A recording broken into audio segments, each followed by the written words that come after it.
My name is Mark Arnold. I'm the CEO of AGI. And today I'm just going to do a fairly general presentation on the technology and the different industry applications and then some examples of projects in those industries. The bulk of our business is oil and gas exploration. We're getting more into CO2 sequestration in certain countries. And mineral exploration, and then environmental site assessment. Those are kind of the four industry areas we're pretty active in. We are the most advanced soil geochem lab in the world. Been around for more than 20 years. Some of you may have heard of it before when it was either known as Gore Surveys or the Gore-Sorber survey. It was originally developed in the early 90s by W.L. Gore and Associates. Most people know Gore for Gore-Tex rain gear. It's the same company, it's a large company, and they have a lot of specialty capabilities in membrane technology and absorbance, and that's what our technology is based on. We have the ability to detect hydrocarbon gases and organic chemicals in very low concentrations, part per trillion to part per billion range. For oil and gas, we look at C2 to C20. We can't pick up methane. There's no absorbent that'll hold a methane molecule. And there's so much methane in the environment, it makes interpreting the data difficult. And C20 is the heaviest we can get in a vapor stage. Any hydrocarbon heavier than that doesn't have a positive vapor pressure. And we look at a lot of different chemical contaminants, literally hundreds of those that we can detect. And then in the mining, we also look at a variety of sulfur species that are associated with ore bodies. Our laboratory is heavily accredited in the U.S. just because of the environmental work that we do. We're required to carry those. We've done, I actually need to update this slide, I think we've done more than 7,000 surveys now in more than 120 countries. Our technology really consists of kind of four components. One is our kind of universal sampler. I'll pass one around. You guys can, Tom, you want to circulate that? Then the other is how we deploy it in the field. We have different methods to make sure the sampling is done correctly and we can get the signature we're looking for. The third piece is what we do in the laboratory when we get that sampler back to thermally desorb the absorbents and get those concentrations in low detection limits. And then the fourth is data interpretation and integration. This photomicrograph is what Gore-Tex looks like. It's expanded PTFE or Teflon, and Gore actually controls the pore space size for our application to allow these organic molecules to pass through the membrane, but it keeps water, soil, and bigger cations out. And then inside, the most critical part is the engineered absorbents that we've developed with Gore. When it's coming around, I mean, it's a tube of Gore-Tex, but you'll feel the little packets of absorbents inside. And there's actually more than one kind of absorbent because of affinity to different ranges of hydrocarbon compounds. And they're in there in duplicate just in case once we get them back to the lab and we're running them through the instrument and we had some kind of instrument failure, we would have duplicate samples we could go back and run again without having to mobilize to some part of the world to resample. For oil and gas, we're looking at actually 86 compounds right now, and we're about ready to add 15 more to it that we think are important. And it's a wide range from alkanes to alkenes, the sulfur compounds, and on the environmental side, any volatile organic or semi-volatile organic we can detect, including pesticides and herbicides and explosives. It's a wide variety of things. I'll talk a little bit about previous methods in gas sampling for exploration. I mean, geochemistry has been around a long time. The mining industry especially uses geochemistry a lot. But for oil and gas, it's been, associated with the gases, not with necessarily inorganic compounds. And those methods really involved either taking a physical soil sample or pounding a probe in the ground and extracting a certain volume of gas taking that back to the lab and trying to detect those hydrocarbons. And they're really limited up to about C5 or C6 in the range. So they're focused on the light gas range kind of compounds, where we see all that out to C20. And they're also limited mostly in the part per million range concentrations, where we're up in the part per trillion.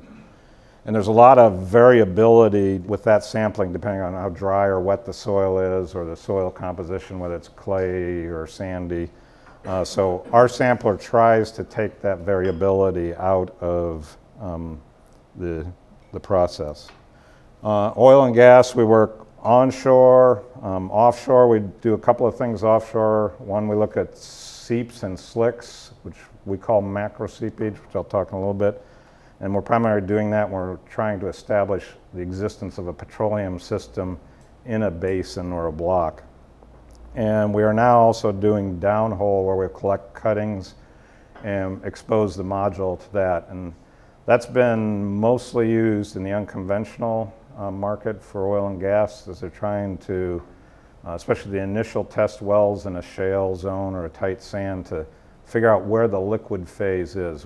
Because we can get all the way out to C20, we can get in low concentrations, we can help them see that more than you can in a conventional mud log. And I mentioned the macro seepage versus the micro seepage. I mean, most of us know about oil seeps at the surface, and that's really what we call macro seepage, where the oil's escaped from a reservoir up along a fault or fracture system and actually physically makes it to the surface in liquid phase. And then micro seepage, and this is what we do the most of, is we've found that no seal over a reservoir is 100% tight. So there's minute amounts of hydrocarbon gases escaping through the seal. And even if the seal is quite thick, or what you would think impervious, like thick sections of tight shales or salts and anhydrites, we have found that the signal still makes it through.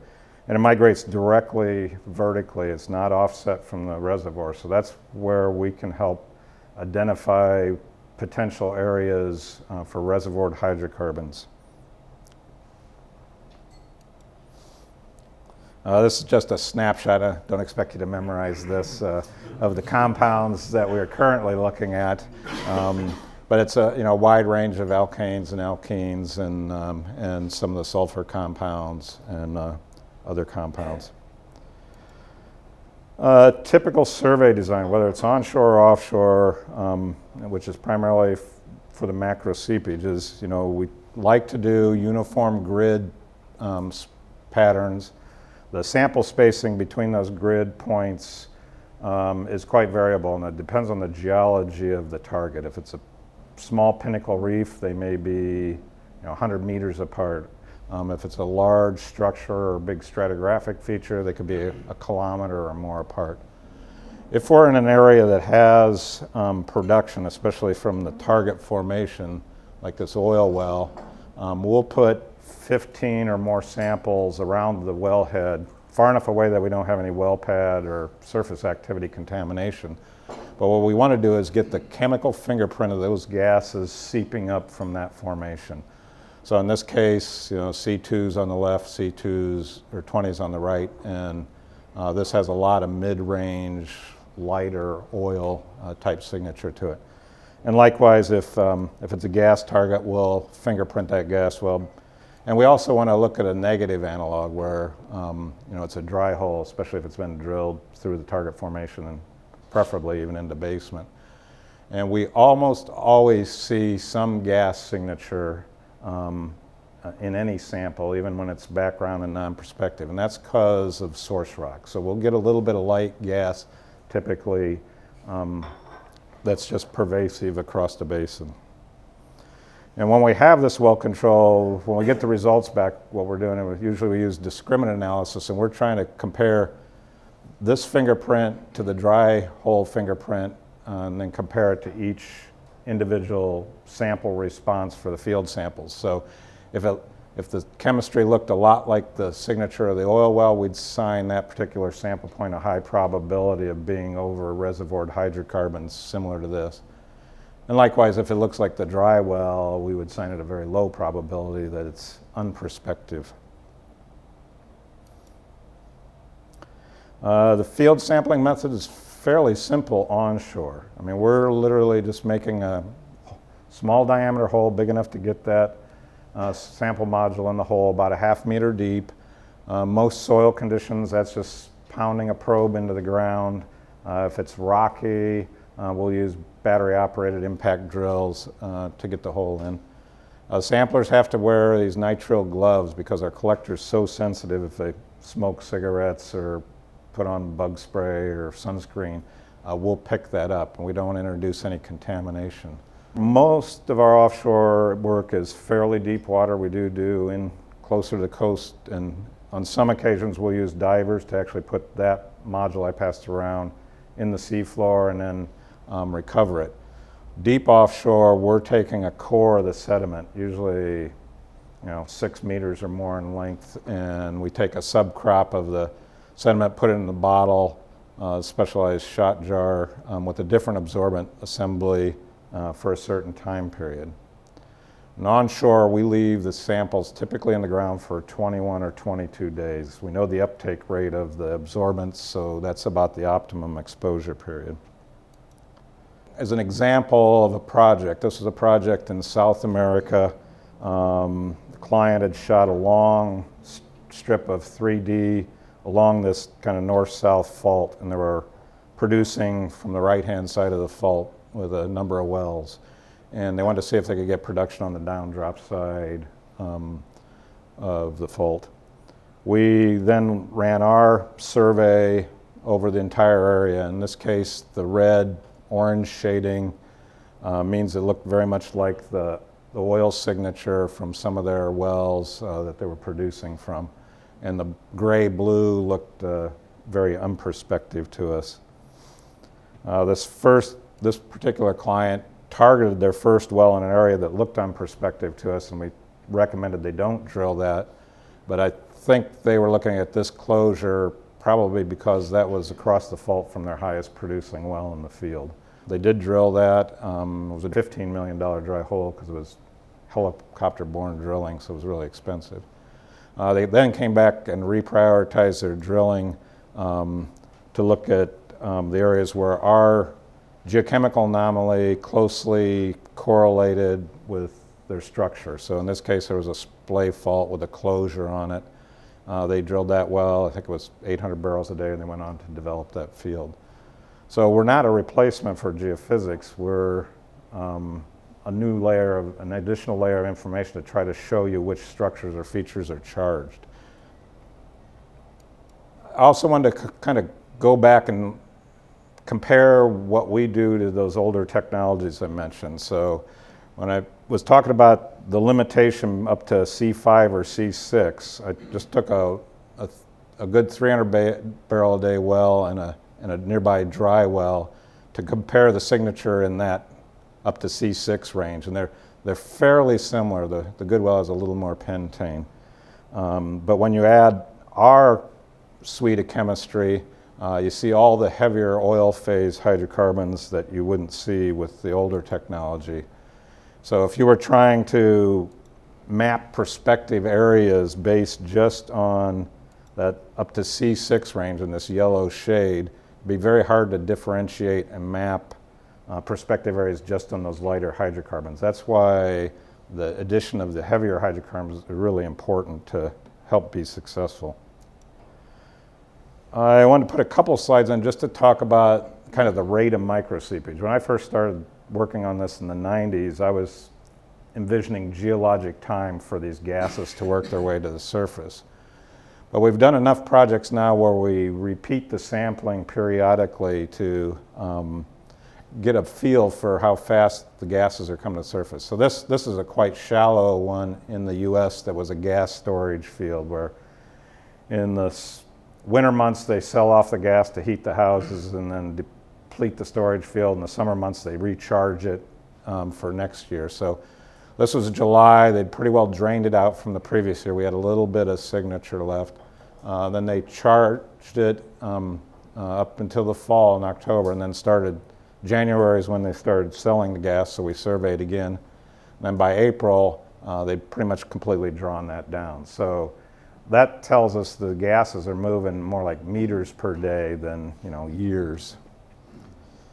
We can also use this besides just in exploration and field development.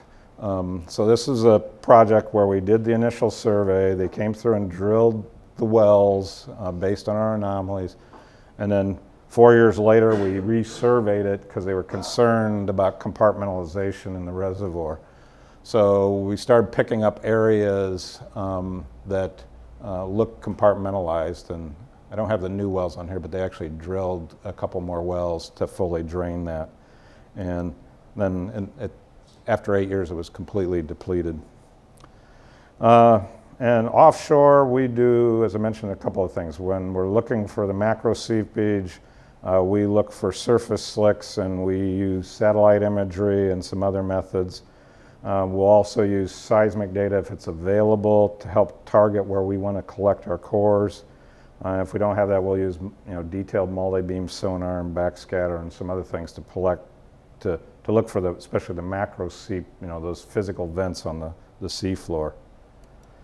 For the satellite and slick sampling, we've got a partnership with Airbus, and they have a global database of satellite imagery that they periodically take from their 4 satellites as they're orbiting the Earth for several years now. So we can look back historically to try to pinpoint the locations of these seeps.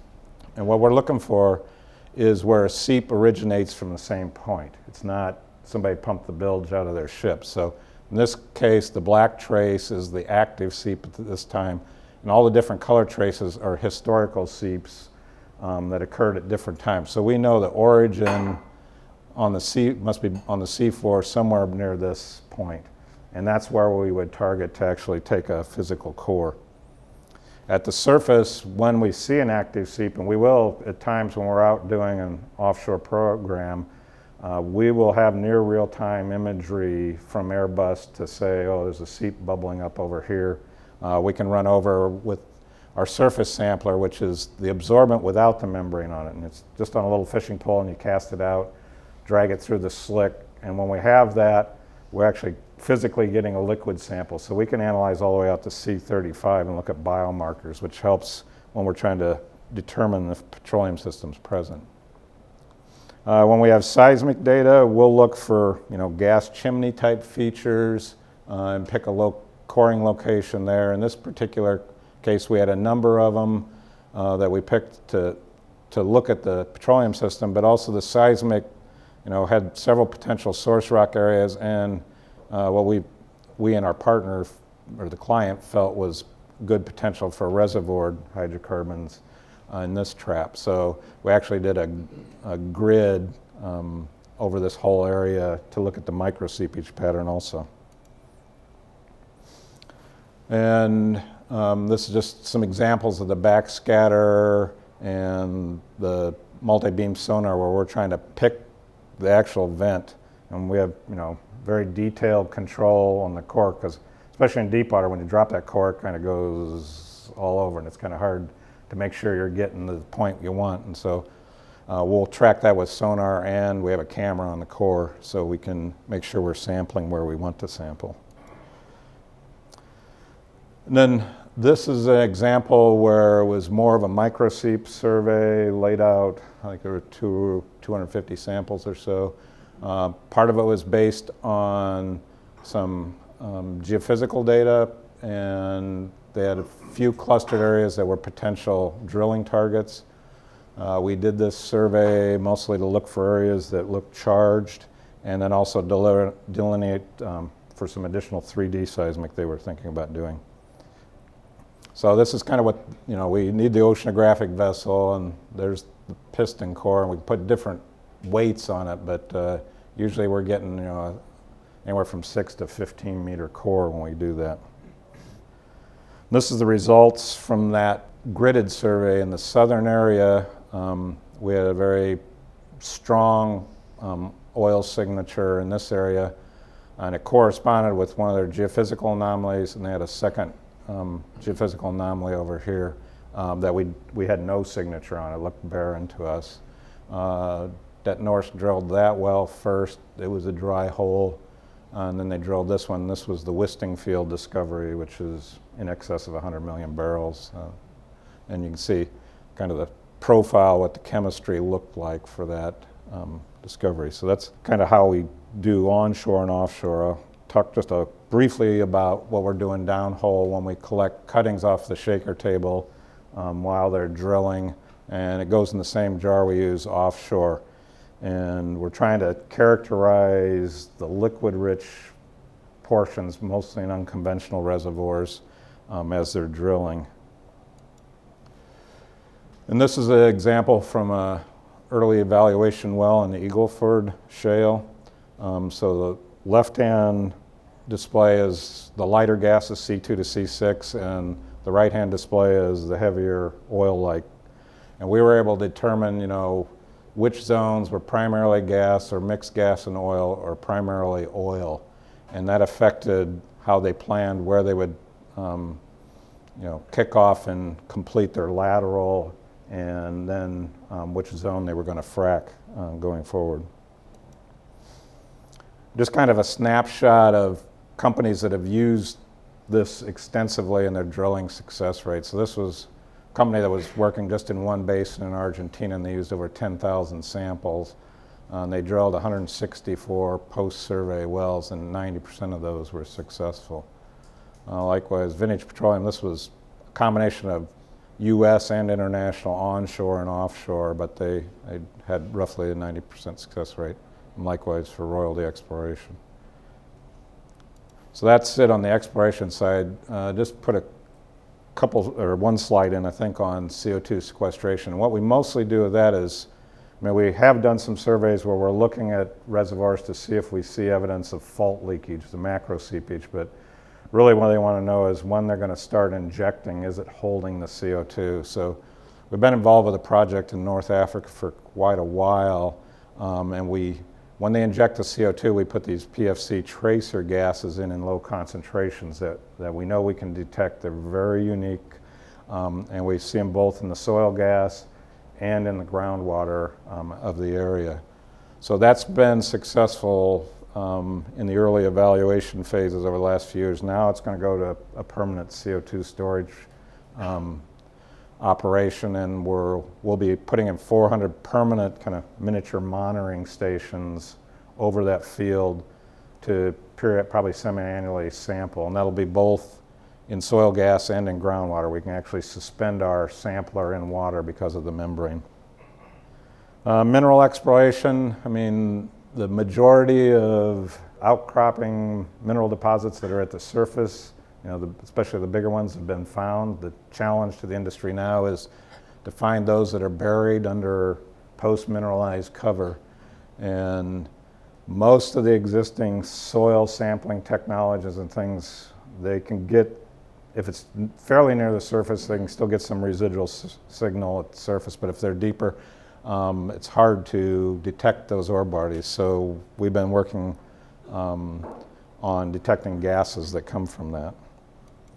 And mostly we're looking at sulfide-bearing ore bodies because we're looking at a variety of sulfur species and a few organic molecules that seem to be associated with biological oxidation of the ore bodies. And the cover material, I think the deepest we've done is about 1,800 feet of post-mineralized volcanics that we were still able to locate a copper porphyry underneath. And we've done a variety of mineral deposit types in the U.S. and internationally, and we work in any environment, any time of the year, depending on access conditions. The membrane allows us to put them in underwater or in any condition. And here's just an example of one of those projects. This was a low sulfidization vein system in Nevada that was buried under up to 100 feet of sand dunes. The company I was working on it had made a discovery by drilling. There was a little bit of outcrop of the ore in one place through the sand dune, but they weren't sure exactly where the rest of the deposit was. Fairly linear structure that was controlling the mineralization, We ran 3 lines across it that were 500 feet apart, and I think the samples were 100 feet along the lines. When we got the results back, we had kind of a geochemical signature. It was a combination of sulfur compounds and a few organic gases, and it correlated well with the ore body and also the smaller ore body they had drilled. But we found a couple of zones off to the west of it, and later they came back and drilled that and determined there was another structure through here that was mineralized. But they wouldn't have known about that if we hadn't been able to detect that through the soil or the sand dunes. On the environmental marker, and this is what we've used, it's been used the longest from when Gore developed. It's literally for any chemical contaminant with a positive vapor pressure, and it's best used early on in the project so you can map out where the contamination is before you go and do any soil borings or put any monitoring wells in. And as I mentioned, we look at lots of different chemical contaminants, and I didn't put them all in here just to give you an example of what those consist of. Environmental, if it's in soil and open land, we pretty much do the sampling the way we showed on oil and gas and mining. But if it's an improved site as pavement or other, we'll drill through the pavement. We'll even go inside buildings because the contamination commonly is underneath the buildings also. And we'll even can do the air if there's contamination under a building and it's leaking up through the foundation and getting into the building, we can document where that is in the building. As I mentioned, most site characterization has been done with collecting a physical soil sample, and a lot of that is kind of your first best guess. You may know where the source of the contamination is, but you don't know which direction it traveled. And that gets rather expensive when you're out there with a drilling rig trying to randomly, drill out a grid pattern to map out the contamination. And that's where our surveys are really effective at initially delineating that so they can go then and just do a minimal number of borings and monitoring wells, and it almost always saves the client quite a bit of money.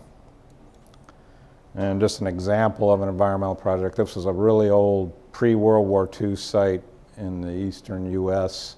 They knew at one time it had some fuel storage. They had no evidence of where that was. This was going to be redeveloped into a hotel site, so they wanted to make sure there wasn't any contamination there.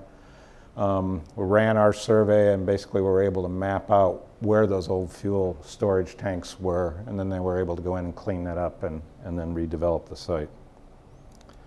We also do it on pipelines, especially if they suspect a leak, and this can be gas or oil range downstream components. It's been more and more important in the U.S. because they've had a number of the older steel natural gas pipelines actually, explode and cause damage. So we've done quite a few of these in certain areas. And then kind of last thing, we also kind of use our technology to monitor once they've identified the contamination and are cleaning up the site. So this was kind of what the plume looked like when they first started. Then 6 months later, we sampled again as they were treating that contamination. Another 6 months, another 6 months. So you can see the gradual reduction, and it shows the client that their treatment system is working and decreasing the contamination. So I was just trying to give you a brief overview. Be glad to answer any questions on any of the industry applications that you might have. Yes? Talking about fishing for oil slicks. Yeah. So when you drag the set Gore-Tex through the oil slick, you're talking about leaving it in the ground for 3 weeks or something. Yeah. How much can you pick up? We actually pick quite a bit up because we take the membrane off, so it's the actual absorbent, which is very absorbent, let's say. And so literally 1 or 2 passes through the slick will saturate that sampler. So it gives us enough sample that we can then go do out to C35. And usually those, when we're doing offshore, the boat or the support vessel, it's a little Pelican case. They just have it, and because slicks aren't at the surface all the time. They're sporadic, and if they happen to notice one, then it's an opportunistic sample that they can get some good data on the petroleum coming out of that system. Can you tell us a bit about the equipment you use to analyse the samples and how long it takes for each sample and the cost involved? To give you the whole timeline, roughly, say an onshore project, since we leave the samplers in the ground for 21 or 22 days, we usually size the field crew so they can go out, put those in, they turn around and start retrieving them. So roughly they're in the field, 4 to 8 weeks, depending on the size of the sample program. Then they're shipped back to the lab, and generally, depending on how busy we are, it takes us about 30 days for a typical sample to get through the analysis and the QC. So when the module gets back, they take it in the clean room, and then they open up the membrane and extract the absorbents and load them in these brass tubes. And then we have a thermal desorption profile that go in an auto sampler, so it'll be thermally desorbed at certain rates and then goes into the GC and mass spec. And we have a special, very long GC column that helps us get these low concentrations. And then after that data has been QC'd by the chemist, and it goes to one of our project geologists or geochemists, and they typically take 2 to 3 weeks to work up the initial interpretation. I mean, we do a lot of QC on the data. For every roughly 100 samples that go in the field, there's about 30 or 40 additional samples that we run for quality control. And those are everything from when we first manufacture that batch of samplers, we'll keep a certain percentage of them back in the lab in these zero air cabinets in a nitrogen gas bath, so they never get a signal introduced to them. And then we have a number of other blanks, from method blanks, instrument blanks, and things. And then we also send trip blanks in the field. So when they leave our lab and go out to the field, those trip blanks go in the little glass jar, but they stay sealed and unopened. We want to make sure that somebody in customs hadn't opened them up and let something in, or some other signal was introduced. Then when we're pre-processing the data, we're looking for outliers. We want to see, we usually use canonical variance analysis to look at the chemical signature for all the field samples are fairly unique from the original manufactured sample to the trip blanks and everything else. That way we know we've not introduced any false signal into the sample. Yeah. Have you seen any application for unconventional gas, say in the US, where you could use it for where sweet spots might be? We mostly just on the downhole application that I showed, where we're sampling, especially when they're doing their vertical pilot hole, and some now when they're doing their laterals. We have done a few in shale plays where they were actually looking for sand lenses or something that had a larger mass of hydrocarbon embedded in that unit. To just survey, a big basin that has a potential shale play, let's say, we're probably going to get a fairly homogeneous response. Not going to say, this is probably the best area. We may see a little more liquid phase, but the couple we've tried, we haven't seen that much variance. So the downhole has been what companies like Anadarko and stuff have been using a lot. So with the shale world, what's the sequence of operations and how long are they down there for, and what's the shale, usually we're not in their development drill wells, usually, especially if they're completing them right away. So we're usually brought in early on when they're evaluating a portion of a shale basin, and they'll drill a number of vertical test wells to core and collect, their rock mechanics samples and everything else. And that's when we're collecting cuttings at fairly detailed intervals. And we're not real time on site like a mud log, so we have a lot faster turnaround, just a few days for the downhole if they need it. And so we'll analyze, we'll come back and we'll give them looks like a mud log, but it's the strip log showing where the liquid phase and stuff is. And then they use that to plan where in that, what member in that big shale package they're going to complete their lateral in. And they'll also do that sometimes on long laterals. We've had a few where they're pre-drilling them, but they're going to frack them later. They'll have us sample and they'll focus the frack on the more, what looks to be the really liquid-rich portion. That sequence you described for the offshore, seep identification, sampling, and then piston coring, I guess that's mostly for macro seeps. Is it possible to do also the micro? Yeah, so that Det Norsk example was a micro seep survey. We'd already done the macro seepage a couple years before. And then they had done more geophysical investigation. They wanted to try to assess potential charge areas. And that's where it was kind of an ununiform grid, but it was kind of driven by what geophysical data they had. And so that was strictly looking for where the hydrocarbons are leaking through the seal, and that's how they found, it was used to help find the Wisting field. And the major cost comes when you start piston coring, I suppose. Yeah, it's by far, we're a small piece of the offshore because it's mostly the boat cost, because vessel costs are quite high.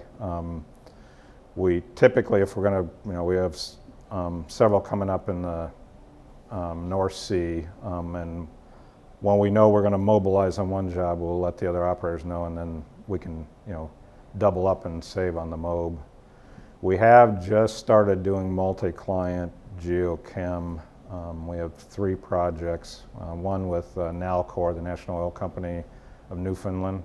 We go out every summer season for the next 10 years, and we do a combination of macro seepage and micro seepage in support of their future licensing rounds. We have some acreage that's covered in sand dunes, but also has a really highly productive freshwater aquifer. It's actually a bore field that the mining companies draw their fresh water from. Would that pose much of a problem? No, would it dilute the signal, or would it just totally wipe it out? No, we've done a number of both oil and gas and mining where there's been, a fairly good groundwater aquifer. And what we found is the rate of vertical migration kind of exceeds the groundwater rate. I mean, it doesn't really displace the anomaly very much. And the gases work their way through the water profile. And a number of them, we've actually gone out and put our sample down the well bore to look at the gas in the water column also. Mark, just a clarification, the sand dunes don't cause a problem either, like deep sand dunes? No, I mean, we're right now in a research project with Saudi Aramco, looking at really deep sand dunes, and this one's a little different for us because we normally put the sampler about a ½ meter deep. Well, we're going to do ½ meter, 3 meters, 5 meters, and 15 meters. So it's going to take a drill rig to do it. I personally don't think we're going to see much of a response, but Aramco wanted to try it, and they're paying for it, so I'm willing to let them try it. But we've had a number of mining projects where we had the sand dunes cause no problem at all. Do you mean you won't see much of a difference in the depth?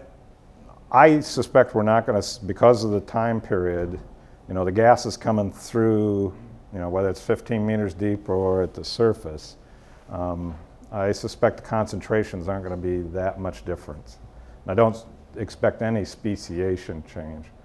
We do see changes in the chemical signature sometimes, especially when we've been collecting cuttings out of a well, or we sometimes will take a physical oil sample and expose our module to it and get the fingerprint of what that oil and that formation looks like. Especially if it's a deeper reservoir, we will see a change in the chemistry by the time that gas gets to the surface, just because of the oxidation and fractionation that's going on as it goes up. In the example you showed with the oil well and the dry gun, Yeah. you showed the first C up to C6, and they were low. What's the explanation for having such low volatiles when you've got over the oil field, you've got much higher concentrations of heavy seas? It depends on the oil. I mean, most of the oil, there's always some gas in the oil, except maybe some of the really heavy oils we've done. We don't see much light gas. Because a lot of reservoirs will either be gas drive or have dissolved gas in them. So that particular one had a very low gas content. So there was, I have other graphs where the C1 to or C2 to C6 can be quite high, and the oil can be quite high. that particular one was low. And I was just trying to make the comparison. If you were looking in just that range, you might miss it. Doing the downhole sampling, I'm surprised that you're using cuttings as opposed to the sidewall tools or something like that, which I guess are more expensive and harder to come by. But do you find that affects the results a lot, and as a result, do you get much? I prefer when they're going to do the cores. I like the cores better because we especially have to watch when we're doing the cuttings if they're using an oil-based mud or synthetic mud. That can give us problems. So we'll take mud blanks, and we've got some ways to work around that. Or we found, in big drilling campaigns in the U.S. and stuff, they're recycling the mud. They're moving it from one to the next and slowly loading a hydrocarbon load in that mud. And in those cases, we just, the cuttings, we can't really differentiate at all.